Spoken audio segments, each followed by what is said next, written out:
कालपासून या गरीब नगरचा इतिहास काही चवन्नी छाप आयटी सेलवाले सांगताना त्यात शिवसेना प्रमुख वंदनीय बाळासाहेबांचं नाव जोडतात। बीएमसी 1985 नंतर शिवसेनेकडे आली तरी सुनील दत्तला वरूनच ताकद मिळत होती, हे लक्षात घ्या। केंद्र आणि राज्य असं डबल इंजिन सुनील दत्तच्या पाठीशी उभं होतं आणि ते त्याच्या पथ्यावर पडलं होतं। दुसरं काय तर सुनील दत्तशी बाळासाहेबांचे संबंध चांगले होते। बाळासाहेबांचे तर अख्ख्या इंडस्ट्रीशी संबंध चांगले होते। बाळासाहेबांनी संजय दत्तला बॉम्बस्फोट खटल्यात जामीन मिळण्यास हरकत घेतली नाही म्हणून त्या उपकाराची परतफेड करत सुनील दत्त पुढच्या म्हणजे 96च्या लोकसभेला उभे राहिले नाहीत, असा एक प्रवाद आहे। 98ला देखील उभे राहिले नाहीत, हे मुद्दाम बोललं जातं। मग हे दोन जे काही टर्म्स होत्या त्या सोडल्या तर मग 99ला का परत उभे राहिले? 2004ला का परत लढवली लोकसभा सुनील दत्तनी? उपकारांची परतफेड म्हणजे उपकारांची व्हॅलिडिटी संपली का? फक्त या दोन टर्मसाठी हा सौदा केला होता का बाळासाहेबांनी?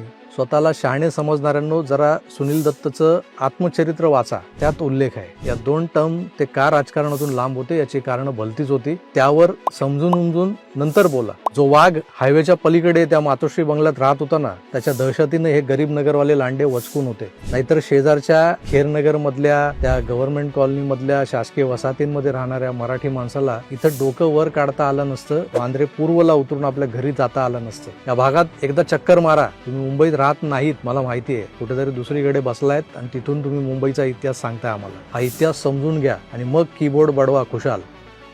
चला, मी हे जे काय बोललो ते कोणाला खुपलं असेल तर थेट फोन करून विचारा मला, कुठे निरोप देऊ नका।